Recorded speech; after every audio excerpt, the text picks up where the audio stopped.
జగన్ మాట్లాడిన మాటలకు మండిపడుతూ ఉన్నారట బాలయ్య. ప్రస్తుతానికైతే వీటికి సంబంధించిన విషయాలు సోషల్ మీడియా వేదికగా వైరల్ అవుతున్నట్లుగా సమాచారం. జగన్ సోషల్ మీడియా వేదికకు రావడం చాలా తగ్గిపోయిందని చెప్పాలి. ఎందుకంటే ఒకప్పుడు జగన్ గారు ఎంత పాపులేషన్ మనిషో మనందరికీ తెలిసిందే. సీఎంగా తన పదవి చేపట్టినప్పుడు సోషల్ మీడియా వేదికగా తను సీఎం పదవి చేపట్టినప్పటి నుంచి కూడా చాలా చాలా యాక్టివ్గా ఉండేవారు. అయితే రీసెంట్గా మరి ప్రతిపక్ష పార్టీ తెలుగుదేశం, అదేవిధంగా జనసేన పార్టీ రెండు కలిసి పొత్తు కూడి జగన్ను ఓడించడం నిజంగా బాధాకరమైన విషయం అనే చెప్పాలి. తదనంతరం అప్పటి నుంచి కూడా జగన్ గారు బయటికి రావడం చాలా చాలా కష్టంగానే ఉంది.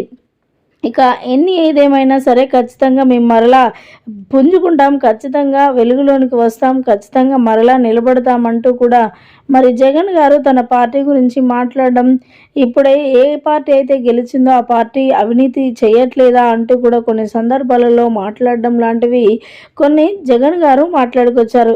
ఇవన్నీ విన్న బాలయ్య గారు కూడా ఏమాత్రం ఊరుకోకుండా అవినీతి అనేది ఎప్పుడు చేసినా ఖచ్చితంగా బయటపడక మానదు. ఒకవేళ మా ప్రభుత్వంలో అవినీతి జరిగితే ప్రశ్నించే హక్కు ఎవరికైనా ఉంది.